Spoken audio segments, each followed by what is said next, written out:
समस्या व त्यावरील उपाय ह्यावर मुख्यत्वे परिसंवाद असेल।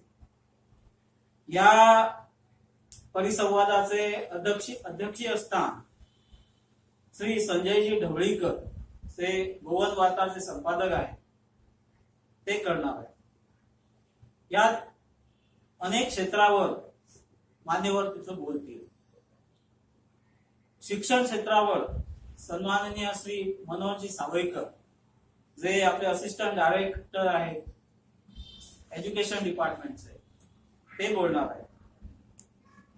पौरोहित्य या विषयावर वेदशास्त्र संपन्न गुरुदास वझे गुरुजी आपला विचार मांडतील।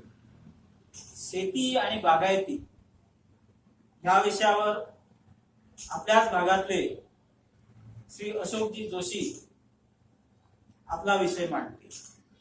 तसंच उद्योग क्षेत्रामध्ये बिल्डर म्हणून त्यांचं नाव आहे ते संदीपजी निगळे वड्याचे ते उद्योग क्षेत्राशी निगडीत आपला विषय मांडतील। त्याचप्रमाणे अडीच म्हणजे केवळ 15 मिनिटांसाठी सौ मानसी काळे पुणे यांचं अंकशास्त्र या विषयावर मार्गदर्शन असेल। तुम्हाला माहित असेल की साम टीव्हीवर त्यांचा प्रोग्राम लागतो। केवळ इंट्रोडक्शन त्या विषयाची माहिती एवढाच तो विषय असेल।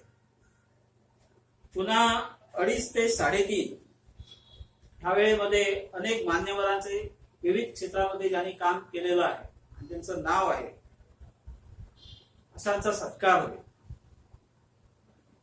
डॉक्टर राजेंद्र देव, डॉक्टर निखिल पराडकर व डॉक्टर अशोक आमशेकर हे वैद्यकीय क्षेत्रामध्ये काम केल्याबद्दल चांगलं काम केल्याबद्दल त्यांचा सत्कार होईल। शिक्षण क्षेत्रामध्ये श्री भालचंद्र भावे बिबल यांना राज्य पुरस्कार सुद्धा मिळालेला आहे। तसंच श्री रामदास केळकर कोलवाळचे त्यांचाही सत्कार होईल।